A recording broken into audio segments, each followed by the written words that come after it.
Good evening, I'm Savannah Kelly. Welcome to APTN National News. APTN News has learned a human rights complaint alleging sexist, racist, and abusive behavior has been launched against Nishnawbe Aski Police Service Chief Roland Morrison. The complaint was filed with the Human Rights Tribunal of Ontario in January 2023 by former Head of Finance Lori Payne. A total of $225,000 in damages is being sought. 2 other police service employees are also named. None of the allegations have been tested by the tribunal. Last week, the Nishnawbe Aski Police Service Board suspended Morrison with pay, citing an independent investigation into allegations of misconduct. It is not known if these allegations and the human rights complaint are related. For more information on this story, head to aptnnews.ca. A lucrative Atlantic fishery will be closed for a second consecutive year. The announcement was made Monday afternoon by Fisheries and Oceans Minister Diane Laboutier. Elvers are baby eels which are caught and sent to Asia where they're grown for food. A kilogram of elvers can sell for as much as $5,000.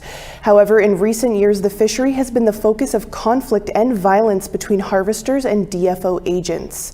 In a released statement, Laboutier said without change, the risks to conservation of the species can't be addressed and orderly management of the fishery can't be restored. The federal government says they've earmarked $195 million to boost employment initiatives for Indigenous people. Employment Minister Randy Boissonneau was in Vancouver recently to make the announcement. APTN's Tina House was there. Through the Indigenous Fashion Week, they're going to give them the practicums and those opportunities throughout the year. It's a busy day here at the Aboriginal Community Career Employment Services Society, also known as Access. Access has been providing employment and skill development programs for thousands of Indigenous people throughout the Lower Mainland since 1999. Today, Federal Workforce Development Minister Randy Boissonneau is here for an announcement. On behalf of the Government of Canada, I'm happy to announce and celebrate that Access is receiving over $21 million for their Indigenous training and apprenticeship program. And this funding, under the Skills and Partnership Fund, is going to help Indigenous people in Greater Vancouver to get the skills they need to complete technical training in a skilled trade and eventually achieve Red Seal Journey Person status. Sid Stevens is one of those tradesmen. He went through an Access program and is now a carpenter working on major construction projects. He says he owes it all to Access.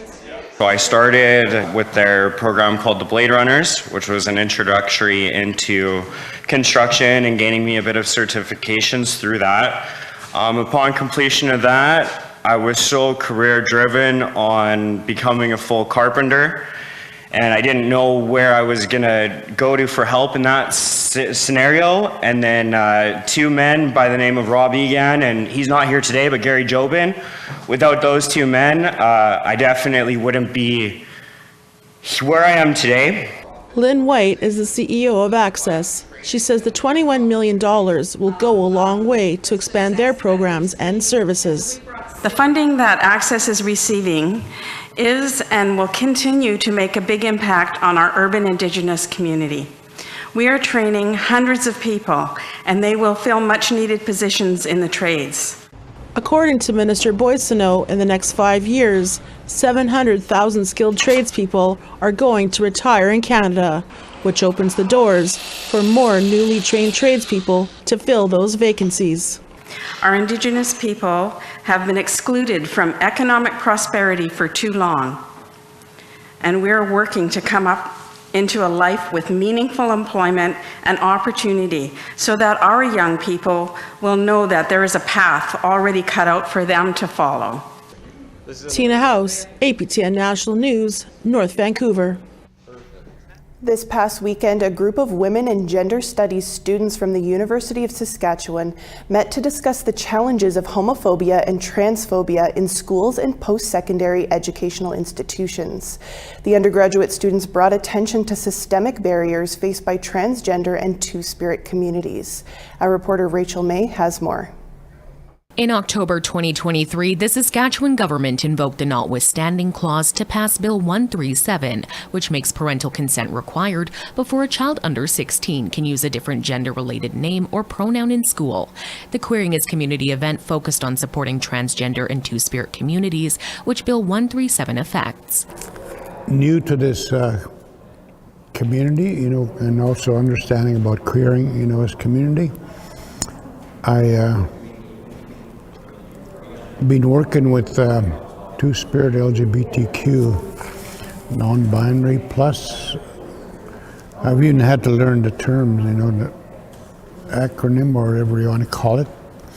Over the years, so I've been arm's length, but I'm still learning. Joseph Natao Howe from Sturgeon Lake Cree Nation is a cultural advisor with the University of Saskatchewan's Law School. He spoke about his personal journey of learning about the 2S LGBTQIA+ community. This is something that we can't deny is happening and is going to be here. It has always been here, right? And so before that, nobody talked about it. Fern Toop, co-leader of the Queering is Community Committee, says that seeing the support at events like this is quite special. This is all in reaction to a government bill. And the fact that a whole bunch of students got together bolsters my soul a bit from all of the kind of abusive things that have happened towards trans and queer people lately. Shuinisko is a two-spirit spoken word poet who attended the event. Shuina is a member of the Klamath tribe near southern Oregon and northern California who refer to two-spirit peoples as balanced relatives. Our relationship to self and our spirit. Because when we accept ourselves, when we have a growing relationship with who we are, our spirit, in the context of our environment, I think that allows us to feel confident and safe and reassures us that we'll be okay. Attendees had the opportunity to write letters to members of Parliament about how they felt about Bill 137 in hopes of changing the legislation. As a notwithstanding clause can last for 5-year terms, all those involved in the conference are hoping to hold more events to show how many people are outraged by Bill 137 and continue to call for change. Rachel May, APTN National News, Saskatoon. The 2024 Arctic Winter Games are underway in Alaska. We'll tell you about a couple of the teams competing after the break.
Welcome back to APTN National News. Athletes from across circumpolar regions are in Mat-Su Valley, Alaska this week, competing in the Arctic Winter Games 2024. Our reporter Charlotte Morit-Jacobs shows us the highlights of the opening ceremonies. The beloved Arctic Winter Games are kicking off this week with opening ceremonies at the Menard Sports Center in Mat-Su Valley, Alaska. Around 2,000 athletes and volunteers are here from host community, Alaska, Yukon, Northwest Territories, Nunavut, Northern Alberta, Nunavut, Sampi, and Greenland. Special guests such as Governor General Mary Simon took to the podium to share her message of never giving up. As an Inuk raised in Canada's Arctic, I am proud to be here to witness this incredible talent that we have before us. This determination and spirit you each bring from our northern communities is incredible. The games are taking place on the ancestral lands of the Denena and Adna Dene. Welly is land. Welly Jan. Hello, good day. Glad to see all of you here. I hope you all welcome all of you here, and I hope you have fun as well as a good competition. We appreciate you all to be here. We also like to thank and welcome. The friendly competition unites participants from north of the 55th parallel in their shared cultural values and love of sport. We are stronger because of this gathering. This includes reclamation. At these games, Team Greenland emerged with the name Galactic Nunavut to reflect the people who live there. The 22 sports played will be complemented by cultural activities, such as an Indigenous Arctic fashion show, cultural gala, traditional demonstrations, and more. Immediately following the ceremonies, teams are lacing up with futsal, hockey, and curling games that took place Sunday evening. The Arctic Winter Games begins here today. It's the time to make new friends, see old friends, share memories, make new memories, many of which I guarantee you will last a lifetime. Celebrate, embrace these moments. Welcome to Alaska. Welcome to the Mat-Su Borough. Welcome to the 2024 Arctic Winter Games. The competition goes from March 10th to the 16th. Charlotte Morit-Jacobs, APTN National News, Yellowknife. With the Arctic Winter Games underway, APTN had an opportunity to speak with Team Alberta North's cross-country team just before they traveled to Mat-Su for the competition. APTN's Chris Stewart has the story. Team Alberta North has nearly 200 athletes competing in the Arctic Winter Games this week, from ages 10 to 21. And they are looking to improve upon their third overall place from last year's games in Fort McMurray. Helping to do that is the cross-country ski team based in Grand Prairie, Alberta. Sarah and Troy Martin both competed last year and say that experience will help them this week. 17-year-old Sarah says she has many fond memories of the Fort McMurray Games. The best memory of the games was probably when I was skiing up the hill, the last hill, and all my teammates were cheering me on, and it's go, go, go. It's yeah, it was a very big memory. Troy knows medaling won't be easy. Our coach also told us in past games we have been Team Alberta North has been strong on the podium. So and we've been skiing against some World Cup people, and it's been, so I'm hoping to get to know them and maybe see them in the future in future games. Darian Carrier, who is only 12 years old and competing in his first Arctic Winter Games, says the veterans on the team have helped him prepare. It's a mix of emotions for me. It's I'm excited and nervous. It's international, and I would expect mine to be closer, same country. But nope, it's in the USA, so yeah. But I am sure excited, and from what I heard from Arctic Games experiences, there's a lot to behold, and Can't wait to meet new people from different countries. So we're excited because Head coach Claire Richter says recent competition has kept athletes sharp, and that veterans like Sarah and Troy have really helped prepare the younger athletes.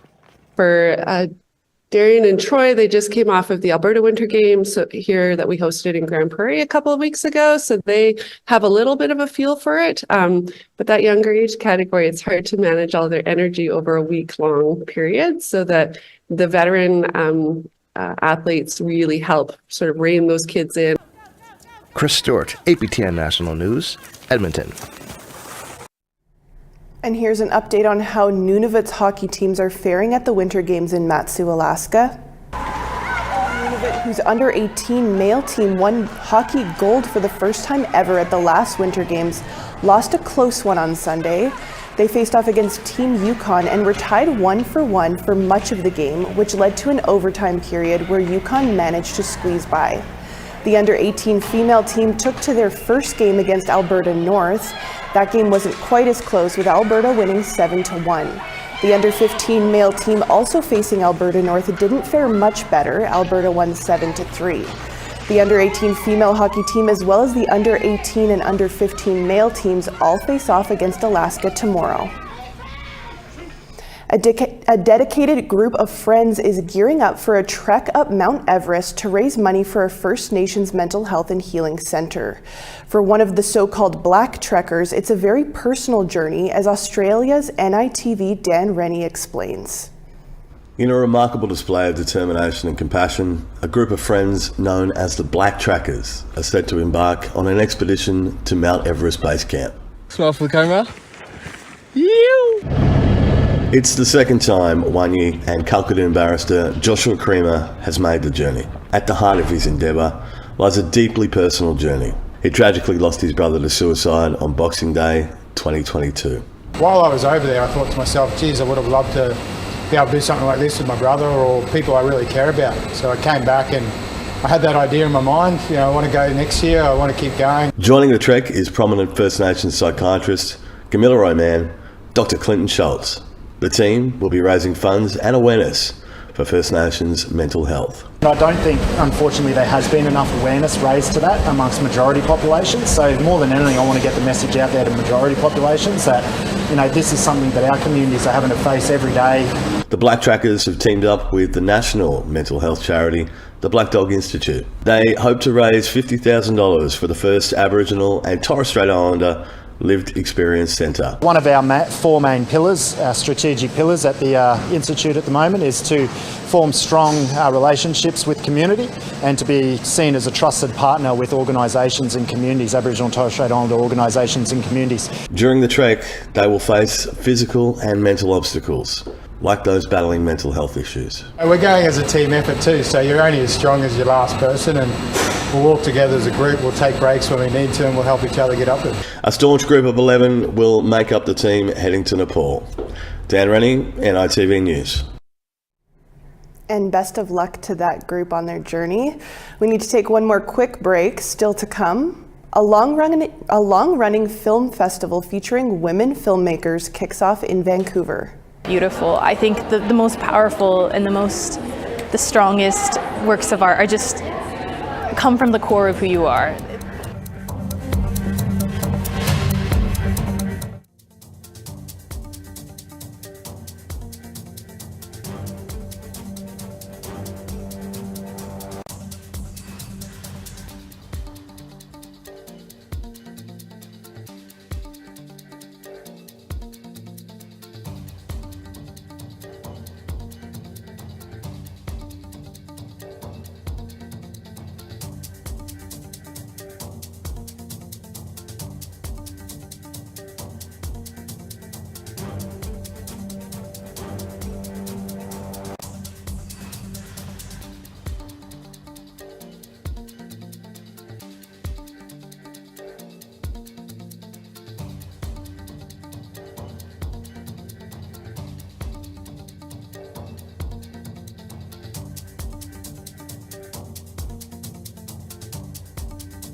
Welcome back. Time now for our photo of the day.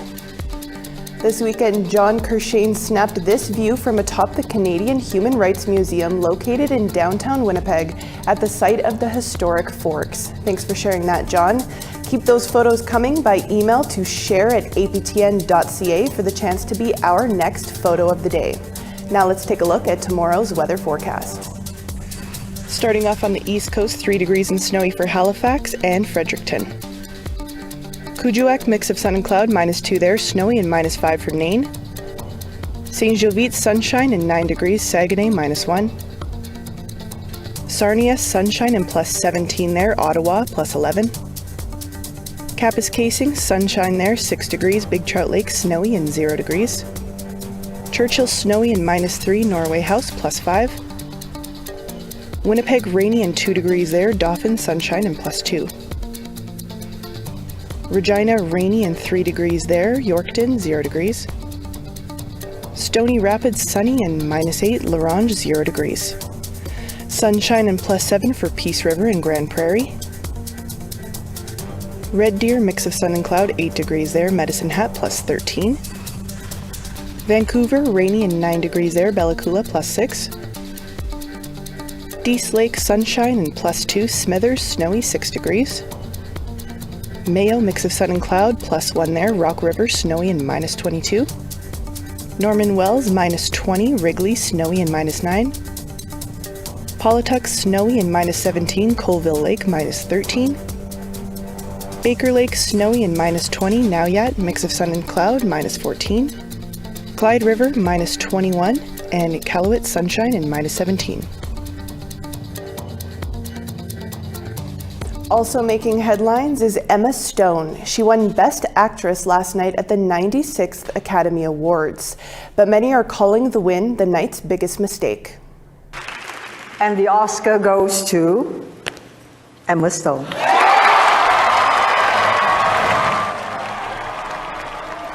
She beat fan favorite Lily Gladstone. Gladstone was nominated for her role in Killers of the Flower Moon.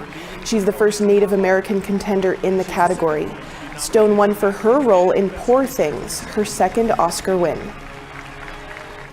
The 19th annual GEMS Film Festival kicked off in Vancouver as women filmmakers from across Canada are featured in a 6-day event. APTN's Tina House has this story. It's the opening night of the 19th annual GEMS Film Festival, formerly known as Women in Film and Television, and it's a full house as they celebrate women filmmakers. Debbie Kershane is the Indigenous programmer of the GEMS Festival, which stands for Gender Equity Media Society, and says this year's lineup is exciting. It's about 6 days, and there's about 36 films, 28 shorts and 8 features. We have a great lineup of Indigenous filmmakers, 3 shorts and 1 Inuit feature film happening on Friday. And one of those filmmakers is Kaya George from the Tsleil-Waututh Nation in North Vancouver. Stardom runs in her bloodline, as she is the great-granddaughter of the late actor Chief Dan George, the first Indigenous person ever to be nominated for an Oscar award. Her film, Our Grandmother Inlet, is screening at this year's festival, and for George, who also grew up as an environmental activist, this film means a lot to her. She grew up along the Burrard Inlet, and it's now surrounded by industry. We didn't see this place the way the world does now. The water wasn't a commodity. It was what sustained us. It fed us and cared for us. It was who we are. It weaves in poetry I've written to the inlet and about the inlet, and it weaves it in with interviews of my father and my grandmother, and it shows the connection that I grew up with and that my people grew up with around the water and around the Burrard Inlet, and touches on our creation story, the Tsleil-Waututh people. As the story goes, we came from the water and we belong to the water, and we see it as our oldest grandmother. It is our grandmother, the inlet. Alexa Blind is featured in the short film Nisi Kasan Lex, directed by Kayla Wischel. The film centers around Alexa's creation of an online digital platform of her and her friends, and some of the issues they face growing up in a small town in Saskatchewan. You don't realize how special and rare a connection like me and my friends, like a group like that, how rare that is to find in a community like this because it's so hard to build and maintain. I have some friends, and they're some of the most amazing people. Alexa started the online platform at 18 and has built a following through social media platforms. I was a young person just taking care of my little brother. I was diagnosed with several mental illnesses at a very young age. It kind of began out of a place where I just wanted to give opportunity to my friends and other people to kind of share their raw story, what they've been through, what they kind of have struggles talking about. Just a place where you can be real and raw with your story and you have no fear of what people are going to say, what people are going to think. Those videos that she made for her series Digital Voices were so beautiful and so true and so honest, and when I watched them I felt like only Lex could interview those people. They're just so amazing. Kaya George has some advice for some upcoming filmmakers. Don't let your youth, don't let your inexperience deter you from making something beautiful. I think the most powerful and the strongest works of art are just come from the core of who you are. Tina House, APTN National News, Vancouver. And that's all the time we have for your Monday news. For news anytime or to catch up on stories you may have missed, visit our website at aptnnews.ca. I'm Savannah Kelly. Marcy Miigwech, thank you for joining us. Have a great night.